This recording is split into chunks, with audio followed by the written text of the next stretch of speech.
tal? ¿Cómo están, amigos, amigas de Potosí Noticias? Muy buenas tardes. Nos da mucho gusto que nos dejen entrar hasta sus casas o hasta su dispositivo, donde quiera que ustedes se encuentren. Hoy estamos desde el café, pero no estamos donde habitualmente. Fíjense que tenemos el privilegio de que nos hayan abierto las puertas una familia que tiene una historia muy linda que contarnos. Y bueno, pues hemos invitado al protagonista de esta historia. Y se trata nada más ni nada menos que de don Eduardo Gualo Narváez Rentería. Él tiene toda una historia dentro del deporte. Ahora que nos abrieron las puertas de su casa, bueno, ustedes alcanzarán aquí a ver algunas de las medallas que ganó en su trayectoria, algunos trofeos, algunos, bueno, pues elementos de los triunfos que tuvo a lo largo de su historia. Y bueno, pues antes que nada lo vamos a saludar y le vamos a agradecer que nos haya invitado a su casa. Muchas gracias, bienvenido, muy buenas tardes. De nada, ya saben, está la casa a sus órdenes para lo que gusten. Muchas gracias. A ver, don Eduardo, cuéntenos, ¿usted a qué se dedicaba y a qué edad empezó en el deporte? Bueno, realmente mi papá, desde cuando era yo muy niño, nos enseñó a jugar béisbol nada más, pero estudié en un colegio donde había una materia de deportes. Y entonces, ¿en qué colegio era? Era el Instituto Potosino. ¿En los Maristas? En los Maristas. Y allí, pues era obligatorio jugar fútbol. Nada más que yo estaba muy delgado, no mucha fuerza, y casi no me juntaban porque no le podía pegar bien al balón. Y entonces acabé siendo portero. Y así estuve ya con el colegio y no me fue tan mal porque incluso todos los años que estuve fui el portero. ¿De qué año a qué año estuvo en el Potosino Marista? Desde el 49 al 57. La primaria y la secundaria completas. Y luego, ¿qué deporte escogió? ¿Qué jugó? ¿Qué siguió? Va a ser hasta medio vergonzoso para mí decirlo, pero me dediqué al atletismo después de jugar fútbol y béisbol porque no quería marchar. ¿El servicio militar? El servicio militar. En ese tiempo, si te metías al equipo de atletismo, tu obligación era entrenar. Y entonces me metí al atletismo por flojo, no por otra cosa. Pero afortunadamente, pues ahí estaba mi futuro en el deporte, porque yo jugaba fútbol, básquetbol, béisbol, pero pues era del montón, nunca destaqué. Y en atletismo, pues fue todo lo contrario, sin querer se me dio. Realmente yo creo que ya Dios me dio, pues, un talento especial en el para atletismo. eso, yo creo que sí. Específicamente, ¿qué del atletismo practicaba usted? Yo corría pisticampo y corría los 400, 800 y 1500 metros planos. ¿Y cuál fue su primera carrera que dijo, de aquí soy? Cuando empecé a correr un poquito antes del servicio militar, porque tenía que ir bien preparado. O sea, ¿como a los 17? No, fueron a los 18 años. Porque había que prepararse para ser parte de la selección del servicio militar, si no te regresaban. Y la primera carrera que corrí, califiqué a la final. Y en aquel entonces había muy buenos corredores de 400 metros. Y yo quedé en tercer lugar. Dije, caray, como que sí sirvo. Pero la que verdaderamente me metió ya el vicio, porque no es otra cosa, fue la primera vez que romper un cordón de primer lugar es algo que no se cambia con nada. No es lo mismo que meter un gol o meter un jonrón o hacer una atrapada. Allí es trabajo de equipo. Acá es uno solo. Uno se prepara, uno se esfuerza y uno triunfa o pierde, pero nadie te ayuda, es todo tú. De todos estos trofeos que estamos viendo aquí, ¿cuál es el que más le significa, el que mejor recuerdo le trae? Digo, seguramente hay varios. Empecemos por el primero. ¿Cuál nos quiere pues señalar? El primero fue este que está aquí arriba. Acá arriba del. Ajá, de acá. Ese me lo dieron por ser el deportista del año en 1963. 1963. ¿Qué estaba haciendo usted? ¿Cuántos años tenía en esa época? Tenía 22 años. Estaba estudiando. ¿Qué estudiaba? Y químico, yo soy químico industrial. ¿Aquí en la facultad de Aquí en la facultad, sí, Universidad Autónoma? Sí. ¿Y cómo fue esa carrera? ¿Dónde fue? Bueno, me lo dieron no por la carrera, sino por todo el año. Toda la trayectoria. En ese año rompí los récords potosinos de 400, 800, 1500, varias veces. 4x400 y 4x100, los tenía todo yo. Todos los récords en ese entonces eran míos, sí. ¿Y cuántos duraron? No, duraron poco porque después ya vino la época de la preparación de la Olimpiada y empezaron las pistas de tartán y todo eso, entonces aquellos récords eran más bien, ¿cómo les diré? Más meritorios porque pues no había nada. En primer lugar, la pista del Estadio Olímpico de San Luis era supuestamente de arcilla, pero la usaron como potrero, la usaron para carreras de bicicletas, y la arcilla se quedó y era pura tierra. Y luego corríamos con unos zapatos que parecían de buzo. Pesados. Pesados. Me acuerdo que tampoco, ya cuando estábamos en nivel más alto, pues ya no teníamos entrenadores que nos dijera qué hacer. Buscábamos revistas de Alemania, de algún lugar, y tratábamos de acomodar un entrenamiento para nosotros. Y uno de los entrenamientos muy importantes en cuanto a la velocidad es practicar las salidas. Entonces generalmente hay un coach que te está ayudando, te pone tus marcas listos fuera, un balazo o con el silbato, pero yo iba solo al estadio, no había nadie conmigo. Entonces ¿No yo, tenía un coach que no, le ayudara con todo ya eso? cuando estaba en lo bueno ya no. Me enseñaron al principio las bases, que era un maestro que se apellidaba Cárdenas. Ese sí nos enseñó las bases, cómo respirar, cómo pararte, cómo hacerte. Pero ya cuando te entrenas a nivel, como le llaman ahora, de alto rendimiento, pues necesitas un buen entrenador, pero en aquel entonces no los teníamos. Entonces esas salidas yo ideé un bote, lo llené de piedras, me ponía sus marcas listos, aventaba el bote y cuando caía el bote arrancaba yo. Porque no había nadie que me ayudara. Esa era la tecnología. Esa era la tecnología que tenía a la mano, sí. Y ya estaba entonces el Estadio Plan de San Luis, ya estaba, ahí sí. entrenaban, donde hoy es el Centro de Alto Rendimiento, Así que es. fue modificado en la administración de Marcelo de los Santos, si mal no recuerdo, Ajá. y bueno, se acondicionó.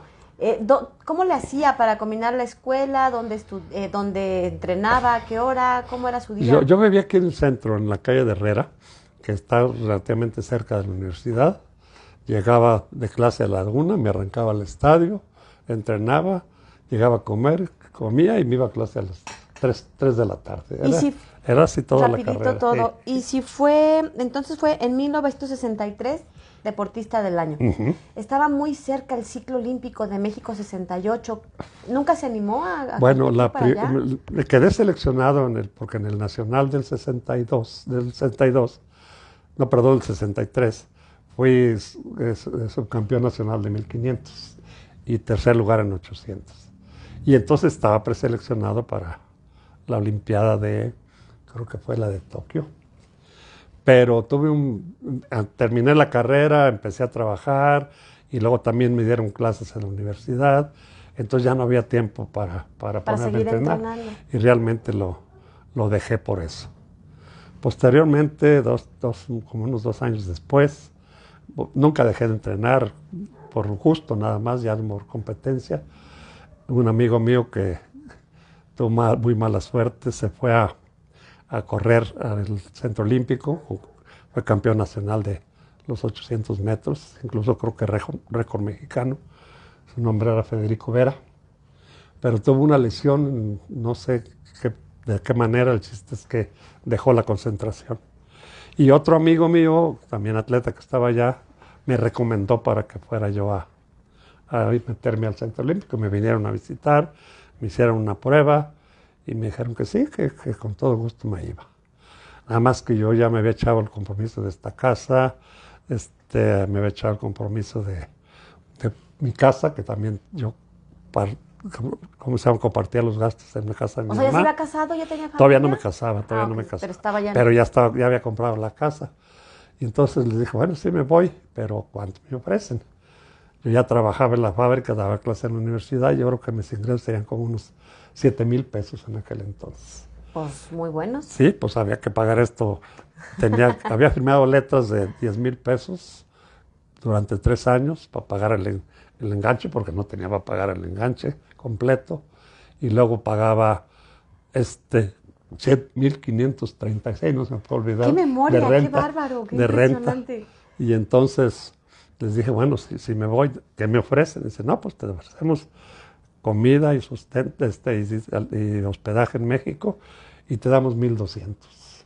No, les dije, con eso no ajusto ni para nada, y ahí se me fue el sueño olímpico del 68, porque pues iba yo a correr a los que será 26, 27 años. Muy buena edad tocaba todavía. Así. Pero no, pues bueno, las obligaciones son ¿Y más se casó, importantes. tuvo familia, tuvo hijos? Me casé y hijas? tuve 2 hijas, sí. Y ya no retomó el deporte, sí lo retomó. No, ¿Cuándo fue? después andaba, yo siempre salía con mis zapatos y mis de tenis y mis pants a donde me mandaban a trabajar, porque era asesor de la empresa y teníamos que visitar a muchas empresas. Entonces fui a México a arreglar un problema de una empresa y resulta que no terminé el sábado y tenía que volver el lunes y dije, no, mejor me quedo aquí en México. Ya le hablé a mi mujer, ¿sabes qué? Me voy a quedar aquí porque no terminé. Y en eso me fui a cenar y compré el periódico Esto y vi ahí una noticia que sí iba a ser una carrera de campo traviesa de los atletas másters del Distrito Federal el domingo en la mañana. Entonces pues me arranqué con mis tiliches y ahí voy. Y a dónde me voy encontrando a los atletas que competían en mi tiempo. Y habían formado ya una liga y me invitaron a que formara la Asociación de San Luis Potosí. Ya vine aquí, hablé con el profesor Lozano, que ese sí, debían de entrevistarlo, ese sí se lo merece, no yo. Y entonces pues, formamos la Asociación Potosina de Atletismo Máster y volvimos a entrenar otra vez. Entonces, y retomé las carreras otra vez, sí. Y ahí duramos como hasta los, que sería 43 años, porque luego tuve problemas con las rodillas. Ese es el problema de las carreras de velocidad, ¿no? Sí. Y entonces ya lo tuve que dejar. Pero sí, yo creo que corrimos como de los 35 años a los 43, 44. Veo aquí muchas medallas, que siempre de atletismo, bueno, o las de otros las que están deportes. en el marco básicamente son de atletismo. Porque cuando fui conscripto, pues por eso también me dieron el trofeo del deportista juvenil del año. Porque allí había que competir primero a nivel selección de los conscriptos. Y luego el estatal donde competían los conscriptos. ¿Qué son los conscriptos? Perdón mi ignorancia. Por los que hacíamos son el los servicio que están militar. De 18 años que obligadamente tenían que Tenemos hacer. que hacer el servicio militar. Y había 3, los analfabetas, los normales y los del pentatlón. Y de esos 3 se hacía el campeonato municipal y se sacaba la selección. Ahí gané 3 medallas de oro en las 3 pruebas. ¿Dónde los juntaban a todos los conscriptos? Aquí en el Plan San Luis.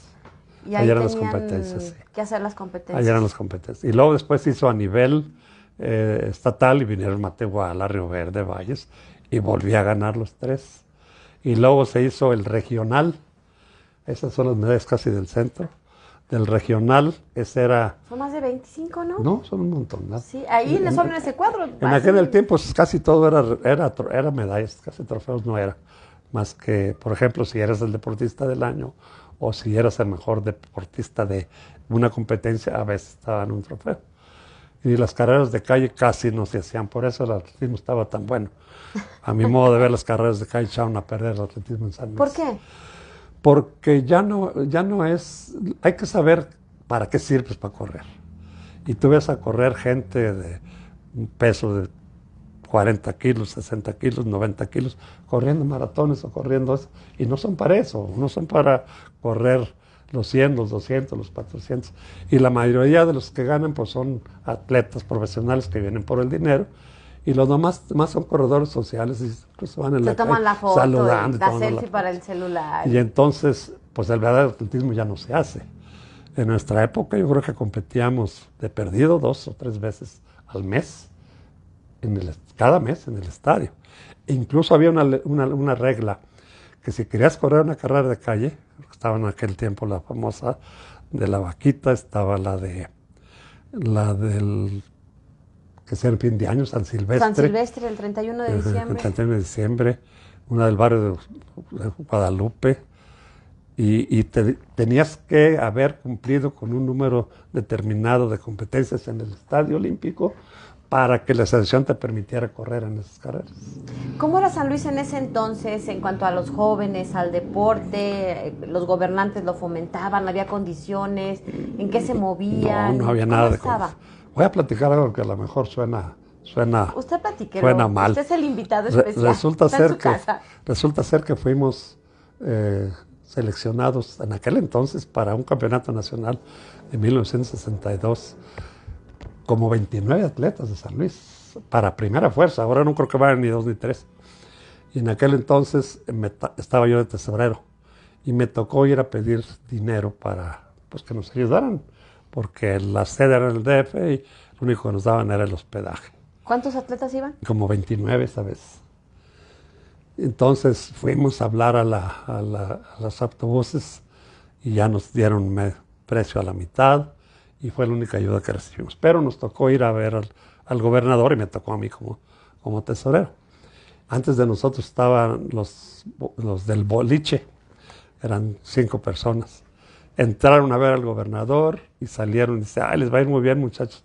Nosotros somos 5 y nos da 10,000 pesos para el Nacional de Boliche ¿Se acuerda quién era el gobernador? Sí, era el profesor, ¿cómo se llamaba? Ahorita lo pongo, usted síganos contando. Y luego entraron. Entramos y dije, pues ya nos fue muy bien. Y entonces ya entramos a verlo, porque ellos les dio 10,000 pesos. Para 5, pues para 29. Y me dice, sí, ¿cómo no? ¿Qué quieren? No, pues vamos a ir al Nacional. Necesitamos uniformes, necesitamos comida y gastos para los autobuses. Ahorita, ¿cómo no? Y agarra el teléfono y habla a los autobuses. Ya les conseguí medio precio. Le dije, ya lo habíamos conseguido nosotros. Bueno, y me hace un cheque y me lo da. Y lo veo. 136 pesos. Para los 29 atletas. Para los 29 atletas. ¡Qué insulto! ¿Por qué les da tanto a los Lo bolichistas? agarré, lo aventé a su escritorio. Y le dije al amigo que con vámonos. Y dimos el portón. Espérense, no se vayan. No, dimos el portón y nos fuimos. Entonces me fui a la junta en la noche de la elección. Les dije, pasó esto. Así que vamos a ir al Nacional por nuestra cuenta a ver cómo le hacemos. Y les recomiendo que se lleven todos los trapos más viejos y rotos que tengan. Y así vamos a desfilar. Tan buena suerte nos tocó que esa vez se televisó por primera vez un campeonato nacional y fue en la ciudad universitaria. Entonces, pues a la hora que desfilamos iba en primer lugar el campeón, el segundo lugar el que quedó detrás de ellos y el tercer lugar a nivel nacional éramos nosotros, sobre todas las provincias de todos los estados de San Luis. El número 3 era San Luis. Entonces iba la UNAM perfectamente uniformado, iba un club Venados, que era el otro, que patrocinaba el propio presidente de la Asociación Potosina de Atletismo, todos uniformados, eran de verde, me acuerdo, y luego nosotros todos harapientos, y atrás de nosotros iba el Politécnico, y así todos, Chihuahua, Jalisco, Monterrey, todos perfectamente uniformados. ¿Ustedes iban todos distintos? Todos así, distintos, todos y con trapitos hasta lo más roto que teníamos. Pues ese es un escándalo aquel. Nos entrevistó a la televisión y les dije, pues lo que pasa es que el gobernador no nos ayudó en nada, esto es lo que tenemos. Y entonces salió en el periódico, salió en la televisión. Cuando regresamos,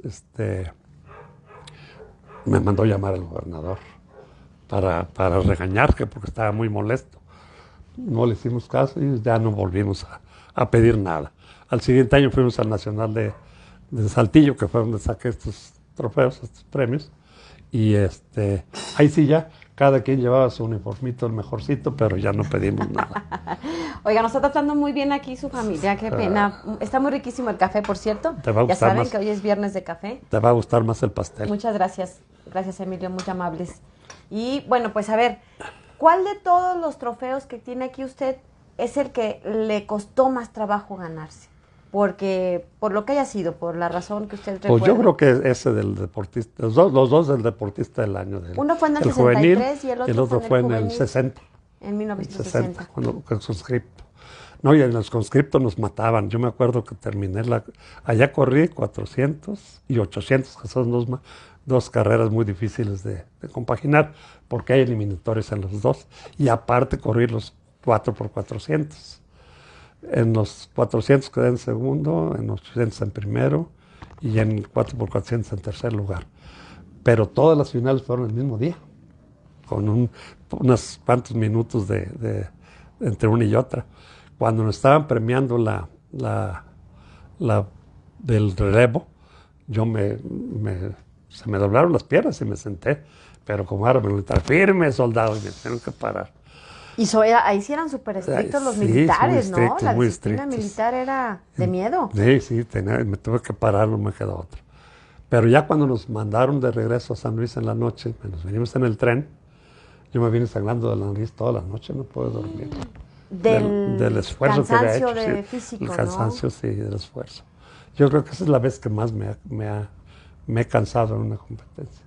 Pero aquí veo algo que es canotaje, no precisamente Bueno, es déjame atletismo. decirte, después de saltar 30 y tantos años con el atletismo, pues empezaron a fastidiarse las rodillas y el profesor Lozano y yo fuimos a ver una película muy famosa que se llamó en aquel tiempo Amarga Pesadilla. Esa la filmaron como en 1972 y eran unos oficinistas que se van a remar a un río en canoa porque ese río lo iban a convertir en presa. Y antes de que se terminara de construir, pues querían recorrerlo en las canoas. Incluso hay una melodía que fue muy famosa que se llama Duelo de Banjos, que la pasaron ahí en esa película. Creo que hasta ganó un Emmy. Y la película es muy famosa. Resulta que la vimos Manuel Lozano y yo, ya casados los dos, y dije, vamos a hacer una canoa. Hicimos una canoa. ¿Ustedes? Sí. Yo era el director técnico de la empresa Química Delga y nuestro más fuerte mercado era la resina para plástico reforzado. Entonces yo voy a dar asesoría donde sean barcos, donde sean camiones. Le conocía. Yo le conocía todo eso, sí. Y entonces hicimos 2 canoas y en ese tiempo salió como en el 74, yo creo, 75, una fotografía aérea de la cascada de Tamul. En México desconocido, creo que fue el tercero o cuarto revista que salió. Porque aparte era desconocida prácticamente la cascada de Tamul. Entonces nos fuimos a buscarla 3 años, porque no nos sabía decir nadie dónde.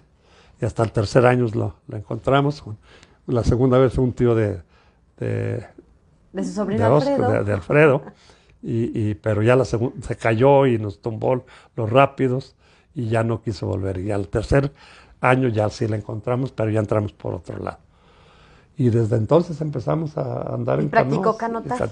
Canotaje ¿Compitió o nada más era como No, deporte nada más era como, pues más bien como aventureros, no, porque ni sabíamos qué había, ni dónde estaba. Oiga, pero ni ¿cómo le para hacían dónde. si no había chalecos? Ya había chalecos salvavidas Siempre traíamos chalecos salvavidas. que tenían que usarlos. Siempre. Si te subes a un kayak, a una canoa, incluso a una lancha de pesca, los traen ahí los salvavidas en el suelo. Sí había, pero me refiero a que no había como estas reglas que estuvieran tan presentes. Lo que no había era conocimientos del riesgo al que uno se metía. Exacto. Porque cuando quisimos ir a la primera vez a la cascada, nos dijeron dónde, pero fue en el puente de Dios Valle. A la hora que llegamos al puente, pues se acabó el río, brincamos el puente y con las canoas y le dimos contracorriente. Llegamos al rápido y la canoa le hizo así y nos volteó hacia los 3. Ahí fue cuando el tío ya no quiso ir porque quedó abajo de la canoa, no podía salir y bueno, un relajo. Pues sí que eran aventureros. Sí, entonces, y luego, pero se nos quedó ¿cómo se llama? El gusanito de bajar esos rápidos. Y como ya cuando fuimos varias veces a la cascada de Tamul, una vez vino un compañero de México para otra compañía que también yo representaba, y lo invité y trajo una lancha de inflable y yo tenía una chiquita de esas de tipo de alberca. Y nos fuimos a bajar esos rápidos. Ahí sí por poco nos matamos. ¡Qué bárbaro! Era usted muy extremo. Sí, ese era muy extremo. Fíjese que estamos leyendo algunos de los mensajes. Le mandan saludos Eduardo Telles, Jaime Silos García, Luis Valencia, Lu Aguilar. Así que bueno, pues gracias por estarnos siguiendo y bueno, pues por reconocer aquí la trayectoria de quien hoy nos ha abierto amablemente sus puertas. ¿Cuál fue la experiencia más difícil donde haya dicho a lo mejor no valía tanto la pena el deporte por el costo que tuvo, a lo mejor en su seguridad, en algún asunto familiar, o nunca se llegó a ese extremo? Nunca se llegó a ese extremo. Para mí no hay nada como el deporte y es un vicio. Realmente pero es un pues vicio. Qué buen vicio, tienen vicios muy bueno, feos. Sí, pero sí Afortunadamente hemos tenido muchos riesgos Estos del canotaje, del por canotaje, ejemplo, sí. ¿no? Ese es uno de los más malos. Otro fue, el profesor Lázaro y yo nos fuimos a la presa de La Amistad, ahí en ¿Esa dónde la está? frontera de Coahuila y Texas. Y Por Eagle entonces, Pass. ajá, ahí por Eagle Pass. Y entonces llegamos a la casa de unos parientes de él y nos dejaron la casa y nos fuimos a remar a las 4 de la tarde. Y aquel inmenso lago, porque está grandísimo, parecía un espejo rete bonito. Y remamos toda la tarde, como unas 2 horas y media regresamos. Y entonces nos quedamos de ir ahora hacia el lado mexicano a la frontera al siguiente día en la mañana. Y nos levantamos muy tempranito, como a las 6 de la mañana. Ya estábamos en el agua, incluso todavía estaba oscuro. Y empezamos a remar como una hora hasta que llegamos a una isla, llevábamos lonche, desayunamos. Y en eso que nos salimos de la isla para seguirle, se sopló un viento y unas olas muy feas. Le dije, caray, y volteo y le tomo una foto a Manuel, pero es cierto que está muy bonita esta fotografía. Le tomo la foto a Manuel y guardo la camarita y le digo, vámonos. Y nos vamos a ir tomando de lado las olas para regresar el camino. Porque las reglas es que nunca remes solo. Entonces voy con él yo y de repente me siento solo y veo que ya no viene detrás de mí. Y lo que él hizo fue dejarse llevar mejor por las olas y el viento. Y entonces yo me regreso y voy detrás de él. Y vamos de haber tardado como una media hora en llegar, sabrás a dónde nos llevó el viento. Y afortunadamente ahí vi yo como una caleta, nos metimos y ya era un embarcadero de los americanos que iban a pescar. Y en eso me van viendo y dicen, ¿pero qué están haciendo? ¿De dónde vienen? Por una isla que está ahí. Pero si están locos, está cerrada la navegación, no nos dejan ¿Y ni ustedes siquiera... no se enteraron? No nos enteramos de nada. No nos dejan ni siquiera salir en las lanchas de dos motores porque hay vientos de 35 millas por hora. No sé cómo nos salvamos.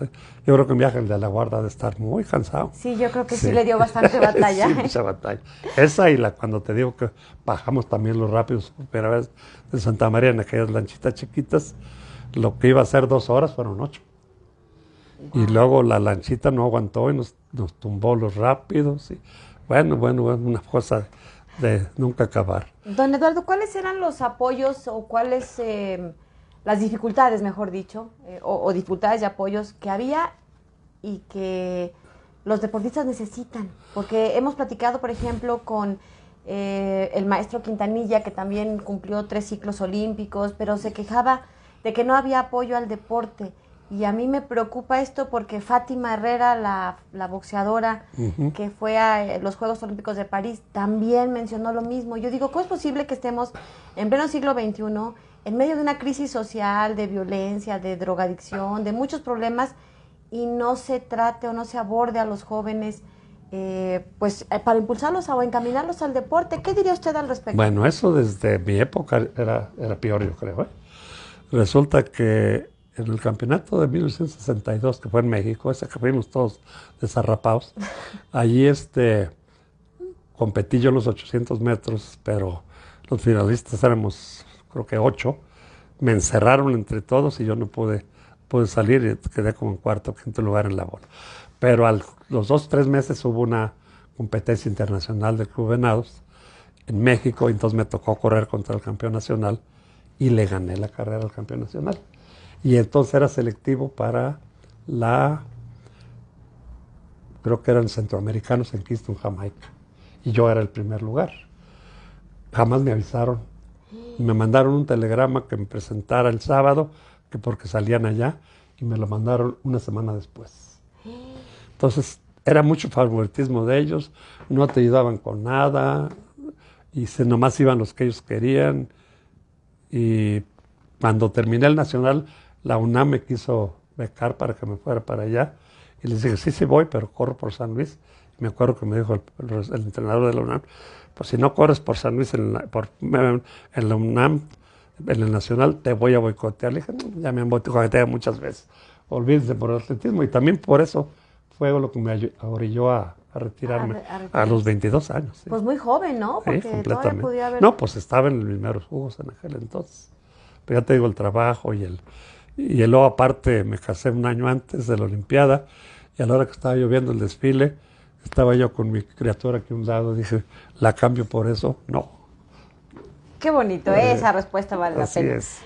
¿Qué otros trofeo? Aquel que está allá mero arriba, no sé si se alcanza a ver, sí se alcanza Pues a ver la hay, base. hay. ¿O esta copa de qué es, por ejemplo? ¿Se O esta acuerdan? copa, esa la tengo ahí muy en mi corazón guardada porque es el primer lugar nacional de tiro de pistola de mi papá. Él practicaba el tiro deportivo. Él practicaba el tiro deportivo, incluso él fue el primer presidente del Club Halcones aquí en San Luis. ¿Y a usted nunca le dio por seguirle ahí? A mí una vez maté un pajarito y me puse a llorar y dije, yo no soy cazador. No soy de aquí. No soy de aquí. ¿Y su familia, sus hermanos, hermanas, alguien más practicó deporte Bueno, así a ese nivel que usted? Pues mi hermano mayor era un excelente jugador de béisbol. Incluso se lo quisieron llevar de niño a un equipo que formó un jugador de ligas mayores que era muy amigo de mi papá. Les llamó, creo que los llamaba a los pequeños ¿En Monterrey? estrellas, no, aquí en San Luis. ¿Aquí en San Luis? Aquí en San Luis. Él se llamaba Chile Gómez, y era muy amigo de mi papá y se quiso llevar a mi hermano. Y mi papá nunca lo dejó porque ya sabía que mi hermano tenía un problema cardíaco de nacimiento. Y que si se iba a hacer el deporte en extremo, pues le podía ir muy mal. Y él sí dejó sobre todo el béisbol, era un excelente beisbolista. Y tuvo que dejarlo. Aquí arriba de ustedes estamos viendo otro, pero como que es de béisbol o de softball, No, pues no sé qué es. después de, como te digo, yo lo que creo que pasó, te comentaba que yo era jugador de casi todo y para todo era maleta. No, a mí se me hace que sí tenía habilidad deportiva. No, pero cuando me puse a entrenar atletismo, cambió todo. Ya no me mandaban de portero, ya me querían en el centro del campo, ya me mandaban a los Juegos de Estrellas de béisbol, ya me ponían en el básquetbol. ¿Por qué? Porque yo era el que andaba para arriba y para abajo todo el tiempo. Pues porque descubrió la velocidad ahí que es donde tenía en está. el atletismo. Y yo siento que ese es uno de los principales problemas del deporte mexicano, que primero debíamos de enseñar a los muchachos a saber correr y después a ponerlos a jugar algún deporte. Dicen que los buscadores de béisbol de grandes ligas dicen que van a los campos de atletismo de las universidades o las preparatorias. Dicen, a mí lo único que me importa es que corra muy a prisa y que tenga un buen brazo. A cachar la pelota y a batear, yo los enseño. Claro. Y aquí no, aquí se ponen a jugar y pues ahí el que tenga habilidad puede destacar o no, pero es un grano, un grano de arroz. Sí. Con estos obstáculos que hay, ¿no? De favoritismo, pocos apoyos, poco seguimiento, además, yo creo, ¿no? Pues sí, y luego se ha perdido. A mí se me hace que esa costumbre que había de las competencias entre el servicio militar era un semillero de atletas. De ahí a los 18 años, 19 empezabas a entrenar, pero de ahí salieron campeones nacionales de todas esas competencias. Fíjese que estoy leyendo que, le manda saludos también Roel Cruz y dice, no sé cómo se pronuncia, si CABE Grupo Espeleológico o CAVE, le mandan saludos y dice que nos vemos en la rema pronto.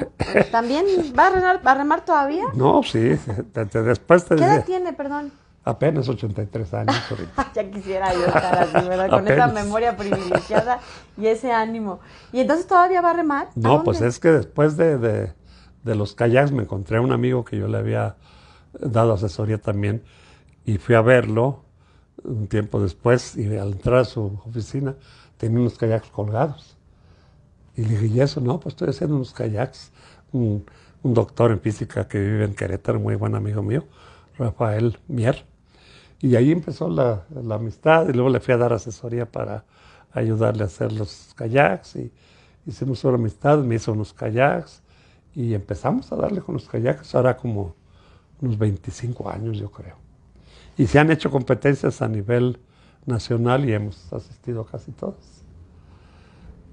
La última, la que más me acuerdo ahorita, resulta que habían pasado ya 2 o 3 o 4 competencias que hacen anualmente una vez en los meses de septiembre y octubre en Cañón del Sumidero. Y yo quería ir y quería ir y quería ir y nadie me acompañaba, pues estaba re lejos, hasta allá. Sureste mexicano. Y entonces un día dije, ya cumplí los 81 años, si no voy ahorita no voy. Y entonces les dije a todos los equipos, si van conmigo, vamos, si no, yo me voy con los de Querétaro. No, afortunadamente nos animamos, fuimos 3 camionetas, fuimos un montonal. Y corrí a los 81 años, participé, son 37 kilómetros en el río Sumacinta, todo el cañón del Sumidero. ¿Y No, en el cuántos van Sumacinta no, perdón, ese fue antes, en el río del cañón del Sumidero. Y entonces, cuando terminé la competencia, estaba esperando la gente y me retrataban y me dijeron, no se vaya que lo vamos a entrevistar. ¿Por qué? Oiga, pues ¿de qué se trata? No, es que acaba usted de imponer un récord. Yo, A sus 81 años. pues ese fue el récord, el más viejito en haber recorrido el río del Sumidero. Bueno, pero pues qué orgullo, porque a los 81 años hay mucha gente que ya no tiene esta posibilidad, ¿no? No, física, mental. Como ya voy sentado, mis rodillas ya no sirven, ya casi no puedo caminar, pero sentado en el kayak, mientras Diosito me permita, yo le voy a seguir. Al siguiente año fuimos el año pasado a competir al mar, a Baja California, en La Paz, y este año fuimos hace poquito, 2, 3 meses a competir a Querétaro. A veces, Emilio, tú y yo nos quejamos. Están esas medallas aquí. Casi todas las que están colgando aquí son del kayak. Todas estas. Sí, el kayak de las regatas. Pues tiene muchas. Y aquí hemos organizado bares también. ¿Y aquí dónde se hace kayak? No sabía yo que aquí vamos se hacía kayak. a la presa de la Cañada del Lobo, a la presa de Mezquitic, a la presa de la Muñeca, a la presa del Piaje, y vamos a la presa de San José cuando se podía, ahora es puro lirio. Y esa sí es una presa muy bonita, pero pues ya tenemos muchos años que no vamos. Y aparte de ir a la cascada, pues empezamos a ir a casi todos los ríos de la Huasteca. Recorrimos en balsa también el Moctezuma, en canoas y kayaks, el Huichihuayán, el Valles, el Coy, que es una cosa hermosísima.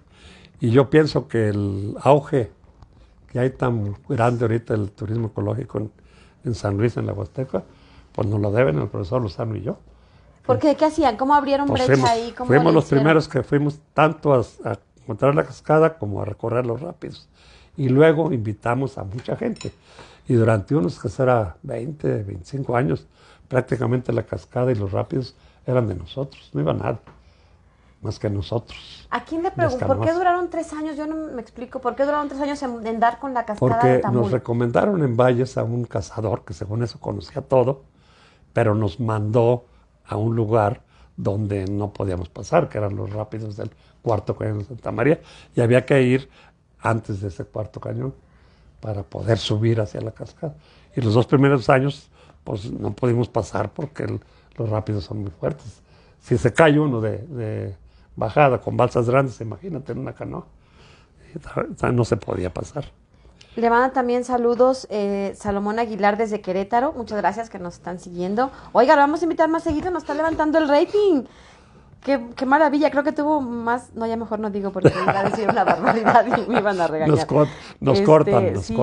Oiga, ¿y qué sintió a los 81 años y a los 82 años? ¿Qué siente de estar todavía activo con esta posibilidad de seguir haciendo pues deporte, que por lo que veo pues es de las cosas que más le gustan en la vida? Pues yo siento que si no te pones jubilado, me dijeron, te vas a jubilar, te vas a morir. No, hombre, ahora sí me voy a divertir, voy a tener tiempo de andar por todos lados. ¿A qué edad se jubiló? A los 61 años. Uy, o sea que tiene ya sus Y luego 20 jugamos tantos. softball, nosotros organizamos la liga de softball del Real del Potosí. Jugué con los maestros de la universidad hasta los 75 años, todavía andaba jugando softball. ¿En qué facultad daba clase? ¿En ciencias químicas? En ciencias químicas y en ingeniería. ¿Y con sus alumnos nunca hizo algo de deporte o ahí Pues, nomás era maestro? Ahí nomás era maestro de las materias de química, de matemáticas, de polímeros. Pero sí di 50 años clase en la universidad. ¿Y cómo vio? Bueno, dígame. Resulta que cuando yo estaba estudiando había pocos maestros y echaban mano de los alumnos menos burros para dar clases. Y primero me dieron la clase, cuando estando yo en la prepa, para ser maestro de la secundaria nocturna de la universidad, porque había entonces. Y luego ya después se formó la carrera de topógrafo en ingeniería y me mandaron llamar a la clase de ingeniería, siendo yo todavía alumno de ciencias químicas. Y luego un maestro que nos daba química orgánicas pidió un permiso por un año porque iba a poner un negocio y me dejó sus materias. Entonces yo le daba a mis compañeros clases. Y de ahí agarré, y luego me dieron en la prepa de la universidad y seguí en ingeniería. Creo que entré en el 59 y me jubilé en el 2009. 50 años de maestro. ¿Qué fue lo que más le gustó de ser maestro? Yo creo que después de la jubilación, después del deporte, ser maestro. No, yo no me quería jubilar. ¿No se quería jubilar? No, yo me quería jubilar. Tengo muy presente a una sobrina de Alfredo, también estudió química. Y entonces un día me la encontré en clases y yo ya tenía casi los 50 años y me dije, ¿cómo estás? Dije, ay, Tito, me decía ella, aquí yo gozando mi época universitaria. Y se fue. Yo me quedé pensando, yo tengo 50 años gozando mi época universitaria. Pero ya en ese momento dije, creo que ya me voy a jubilar. Pero lo que sí me orilló fue que yo tuve un compañero en la escuela que le daba yo clases de matemáticas porque era medio burro. Y luego, como a los 20 años, tuve un alumno con el mismo nombre. Y le dije, ¿tú qué eres de fulano y tal? Pues soy su hijo. Ah, qué bueno. Y como a los 20 años tengo otro alumno con el mismo nombre. ¿Y tú qué eres de fulano y tal? Pues soy su nieto. Le dije, creo que ahora sí ya me tengo que jubilar. ¡Qué maravilla! Y finalmente, ¿cuál diría usted que es la receta para llegar así como está usted? Pues yo creo que no dejar. En primer lugar, que te guste, ¿no? Porque vemos muchos flojos que no nos quedamos mover. Pero si te gusta algo, pues hazlo. Claro. ¿Hasta cuándo? Pues hasta que el cuerpo aguante, no hay de otra. ¿Ahorita qué hace? ¿Cuál es su día? Nos vamos a remar martes, jueves, sábados y domingos a la caña del Lobo y a veces también al Parque Tangamanga. Ya tenemos tiempo con un permiso porque hemos hecho ya 2 regatas en en el Parque Tangamanga y regatas nacionales. Ha venido gente. Hasta un polaco vino a competir en la última. ¿Y cómo le hace? ¿Con quién se junta para pues organizar todo tenemos eso? tenemos un grupo empezamos con el atletismo máster. Ahí formamos un grupo y ahí hay una anécdota muy buena que platicar. Corríamos ahí en el Parque Tangamanga a mediodía y andábamos un día allí corriendo y llegó un muchacho todavía estudiante de física en la universidad. Era lanzador de bala y jabalina, alto y fuerte. Y llegó en su bicicleta y dice, ¿puedo correr con ustedes? Sí, vente. Miguel se llamaba, yo le decía Miguelón porque estaba muy grandote. Vente, Miguelón, con nosotros. Ya empezó a correr y como a los 15 minutos se paró y se regresó. Y como a los 15 días volvió a ir y Manuel Lozano y yo andábamos lastimados de una pierna y para no dejar de hacer ejercicio íbamos en bicicleta. Y llegó él en su bicicleta y nos dice, ¿puedo andar con ustedes en la bicicleta? Vente, Miguelón. Y otra vez, a los 15 o 20 minutos se cansó y se regresó. Y se regresa al estacionamiento donde nos poníamos todos. Y ahí estaba otro amigo que también corre, el doctor Darío, gran amigo, Darío Martínez. Y entonces le dice, ¿qué pasó? No, dice, esos mendigos viejillos, hace 15 días me tronaron corriendo. Y ahorita me acaban de tronar una bicicleta. Han de ser los cocunes, ¿te acuerdas de la película? Sí, sí. Y entonces Darío le dice, pues no te andes metiendo con los cocunes. Y de ahí se quedó el nombre, incluso a la fecha nos conocemos con el club. Sí, alguien por aquí Cocunes. los saludó así. Sí. Que, por cierto, Arturo Alba Méndez cuenta, bueno, le manda saludos y dice, cuando yo iniciaba a correr en 1979, él me regaló una revista, Runner's World. En ese entonces se importaba de Estados Unidos, era muy rara para la época. Él se preparaba para campeonato máster a nivel internacional y que, si mal no recuerdo, era para competir en los 800 metros planos. Y le manda saludos. Pues yo creo que mucha gente tiene una historia que contar al lado de usted, ¿no? Pues sí, esa vez fuimos en lo que sería, en el 80, que tenemos 39 años, fuimos al campeonato panamericano de atletismo a Puerto Rico. Íbamos 3 maestros universitarios, todavía no era rector. Era el profesor Guillermo Escobedo, el ingeniero Jaime Valle y un servidor. Y fuimos a los campeonatos panamericanos de atletismo. Jaime Valle fue subcampeón panamericano en los 400, Memo en los 800 y yo en los 1500, subcampeón también. No, yo quedé en tercer lugar en esos. Y prácticamente fueron los últimos años que corrimos porque ya empecé a tener problemas con las rodillas. Pero sí nos dedicamos un buen rato. ¿Cuál sería el mensaje que le daría usted a la juventud? Pues lo que nos dieron los griegos hace muchos años. Mente sana y cuerpo sano. Eso es lo que más cuenta. De hecho, mi hija fue rectora de la Politécnica de Querétaro y me invitó a dar una plática a los muchachos y que estaban estudiando las carreras profesionales. Y les dije eso, si quieren ser buenos estudiantes, sean buenos deportistas. Claro, yo creo que es una muy buena combinación. Y sobre todo yo creo que deberían invitarlo más seguido aquí en San Luis, a que compartas todo este mensaje. A ver, tenemos aquí, aquí está la cachucha de los la cocunes, gorra de sí. los cocunes. Yo quisiera tener la receta de los cocunes porque qué bárbaros. Y bueno, pues por lo visto entonces tienen un grupo ya muy integrado, que se mantienen activos. Todos. Y yo creo que se mantienen dando un muy, muy buen ejemplo. Don Eduardo, ¿algo más que usted guste agregar, platicarnos? Yo estoy muy a gusto porque está el cafecito muy sabroso. Me dijeron que el pastel también está sabroso, pero aquí me da pena porque pues todavía estamos al aire, pero ahorita que cortemos, mire, sabrosamente le entramos. Ajá. No, pues resulta que realmente lo que debemos de hacer todos es hacer deporte. Y de los que yo he practicado, que son muchos, los que más requieren la condición física es el atletismo y es el canotaje, aunque parezca mentira, porque se usan los músculos desde los dedos de los pies hasta los músculos del cuello, pasando por piernas, brazos, abdominales, dorsales, todo el cuerpo se usa. Fíjese que tengo la fortuna de conocer a su sobrino y usted se ve más joven que su sobrino. Bueno, andando en kayak, sí. ¿Y su sobrino no hace kayak? Sí, también. Pero va poco conmigo. Y la verdad es que es una cosa increíble porque como flotan en 15, 20 centímetros de agua, cuando te metes a los ríos o a las presas, conoces lugares increíbles que muy poca gente puede ver. Yo no sabía que se hacía kayak acá en San Luis. Sí. Mucho menos en el Parque Tangamanga. Sí. Ni que habían hecho regatas, así que me confieso totalmente ignorante, pero qué fascinante que puedan incorporar todos estos deportes que a veces pensamos que aquí no se podrían practicar porque estamos en el semidesierto del país. Uh-huh. Y hay pues muchos lugares por descubrir entonces. Sí, hay muchos y muchos nos han quitado. Con mi primo Alfonso y con el tío de Alfredo, Nacho Zavala, recorrimos el río Santiago. Cuando era río, cuando antes era de río, que fuera... cuando era río. ¿Cómo qué año más o menos? Úchale.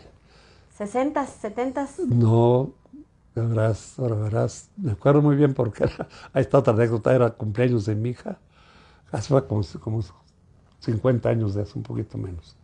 Y ya era cumpleaños de mi hija y me mandaron un pastel, pues cual, a la hora que yo iba a arreglar el pastel con mi mamá, yo iba remando en la canoa y en el río.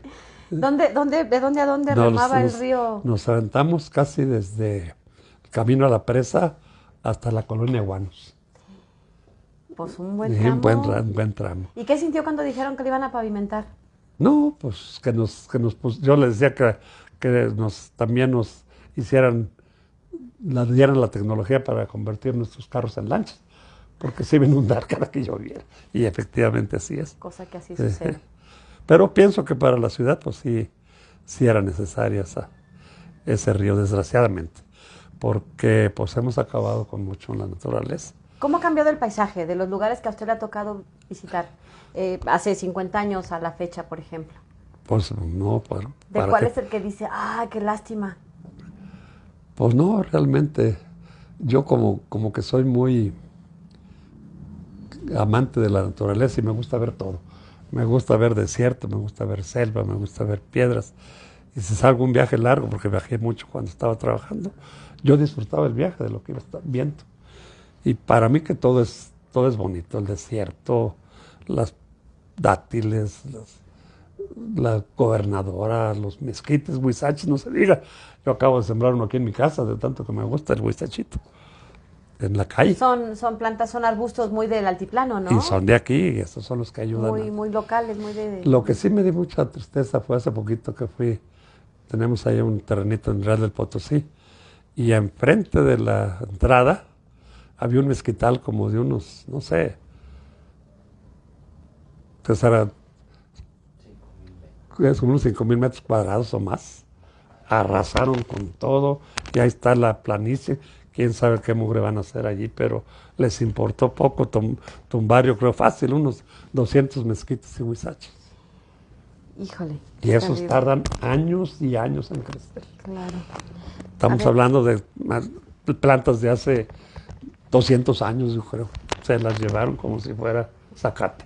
A ver, cuénteme qué es el grupo de los quesadilleros. Sergio Delgado le saluda del grupo de los quesadilleros. Esa debe ser otra historia. Esos son los que formamos el softball del Real de Potosí. Y jugamos ahí muchos años y nos juntamos a desayunar y venden unas quesadillotas de este tamaño, por eso se llama el grupo. Después de los del softball les da hambre y... No, eso lo estamos haciendo ahorita ya de viejos. Okay. Vamos a desayunar todos los viernes. Los que jugamos softball en Real del Potosí. O sea, ¿usted tiene su agenda toda la semana ocupada? Pues sí, no, porque también tengo problemas aquí con mi mujer que hay que cuidar, pero bueno, pues también me dijeron, dedícate a lo tuyo también, porque si te dedicas nada más a cuidar enfermos, te vas a poner igual. Oiga, ¿y qué deporte le gusta ver? Digo, ya practicar ya sé que muchos, pero ver, ¿le gusta el béisbol? Me gusta el béisbol, es lo que más me gusta, y el atletismo. ¿Quién cree que va a llegar a la Serie Mundial? Me gustaría pues, Dodgers contra Yankees. Me gustaría Dodgers contra Yankees, pero estoy viendo a los Yankees como que medio mal, y andan tambaleándose. Ya ha sido siempre mi equipo favorito, pero yo espero que así sea. ¿Usted le va a los Yankees entonces? Sí. ¿Y Yankees, le gustaría que fuera contra los Dodgers? Que ya hace un buen rato que no se enfrentan, ¿no? Hace un buen rato, pero me gustaría que fuera contra los Mets, no sé por qué. Un clásico de Nueva York. De Nueva York, sí, me gustaría que fuera. Y ahora hoy ganaron, a ver si se reponen, aunque el Dodgers está muy fuerte, va a estar difícil que le gane.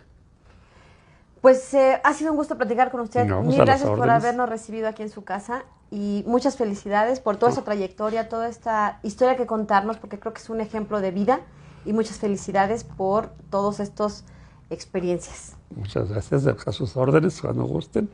Aquí estamos para platicar lo que quieran. Bueno, pues ya nos vamos a todos, pásenla muy bien. Yo espero que hayan estado como yo este viernes desde el café, y que, bueno, pues sigan pasándola bien todo el fin de semana. Nos vemos la próxima y ya saben, visitar potosinoticias.com, todas nuestras redes sociales. Y bueno, pues aquí se queda fijada el fin de semana para que la compartan, la revivan y la disfruten, esta charla, este testimonio de vida desde la casa de don Eduardo Narváez Rentería. Muchas gracias, soy Lidia Huache, pásenla bien. Hasta la próxima. Adiós.